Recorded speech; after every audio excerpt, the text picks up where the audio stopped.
शिवाजी विद्यापीठाच्या department of technology, YCSRD, SCIIL, SUKRDF आणि हुपरी चांदी हस्तकला उद्योग विकास फाउंडेशन यांच्या वतीनं CAD, CAM आणि 3D प्रिंटिंग तंत्रज्ञान वापरून ज्वेलरी डिझायनिंग करण्याबाबत एकदिवसीय कार्यशाळेचं आयोजन करण्यात आलं होतं. ज्वेलरी डिझाईन तज्ज्ञ सुहास हजारे यांनी मार्गदर्शन करताना दागिन्यांची रचना आणि तंत्रज्ञानाबाबत सविस्तर माहिती दिली. स्पर्धेत टिकण्यासह व्यवसाय वाढीसाठी सुद्धा याचा फायदा होतो असं त्यांनी सांगितलं. आता CAD आणि CAM हे कशा गोष्टी आहेत, हे एकदम ॲडव्हान्स लेवलचं काम झालं. जसं आता आपण ट्रॅडिशनल पद्धतीने किंवा हँडमेड आपण जी ज्वेलरी बनवतो आहे ना, ते बनवायला काही लिमिटेशन्स आहेत किंवा त्याचं कॉस्टिंग जादा येतो आहे किंवा ते बनवायला सुद्धा खूप वेळ जातो आहे. मग ह्या ज्या त्रुटी आहेत ना, ह्या त्रुटी आपल्याला कमी करायच्या असतील किंवा आपल्याला कमी वेळेमध्ये आपल्याला प्रोडक्शन बनवायचं असेल किंवा त्याचा आपल्याला जे उत्पादन खर्च आहे तो उत्पादन खर्च कमी जर करायचा असेल तर याचा वापर आपण 3D प्रिंटिंगच्या तंत्रज्ञान वापर आपण करू शकतो.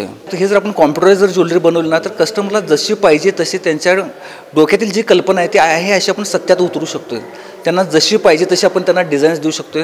त्याच्यामध्ये जर काही चेंजेस वगैरे करायचे असतील तर तेही चेंजेस आपण समोर कस्टमरला बसून आपण करून देऊ शकतो.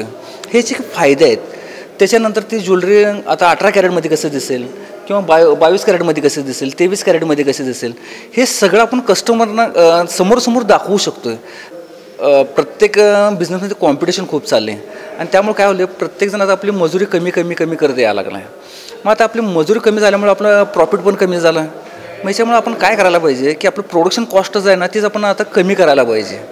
जर आपण प्रोडक्शन कॉस्ट जर आपण कमी केली तर आपलं प्रॉफिट चांगला राहील ना त्यासाठी.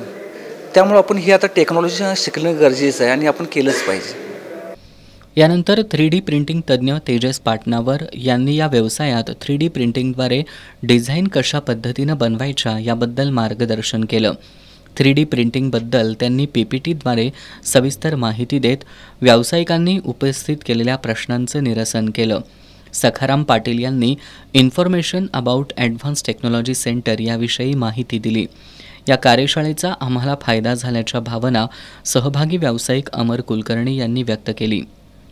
5 ते 10 मिनिटात आपण एखादी नवीन डिझाईन कशी डेव्हलप करू शकतो याचं उदाहरणासह किंवा प्रात्यक्षिकासह आपले सुहास हजारे यांनी आपल्या रायनो आणि मॅट्रिक्स या 2 सॉफ्टवेअरच्या माध्यमातून आम्हाला डेमो दिला आणि आता ते डिझाईन सॉफ्टवेअरमध्ये केलेलं 3D प्रिंटिंगमध्ये कसं तयार करायचं याचं पण आता आपल्याला मार्गदर्शन होत आहे. अतिशय उपयुक्त असं हे सेमिनार आयोजित केल्याबद्दल मी खरोखर आभारी आहे. आणि कोल्हापूर जिल्ह्यातील हुपरी या ठिकाणी मागील 100हून अधिक वर्षांपासून ज्वेलरी व्यवसाय मोठ्या प्रमाणात केला जातो.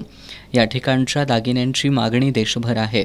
मात्र व्यावसायिक पारंपरिक पद्धतीच्या डिझाईनमध्ये अडकल्यानं अलीकडच्या काळात याची प्रगती मंदावली आहे.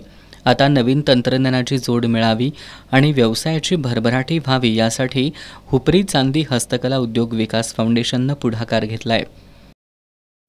नवीन आधुनिक तंत्रज्ञान आणि आधुनिक डिझाईन मार्केटमध्ये मागणीपत्राचा पुरवठा आमच्या उद्योगातून होत नसल्यामुळं ह्या कारणामुळंच उद्योग मंदावत गेलेला आहे.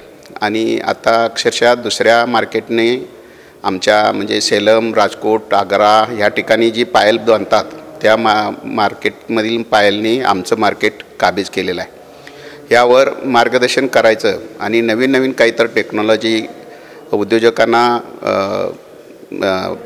पुरवण्याचं हेतून आम्ही ही संस्था स्थापन केलेली आहे.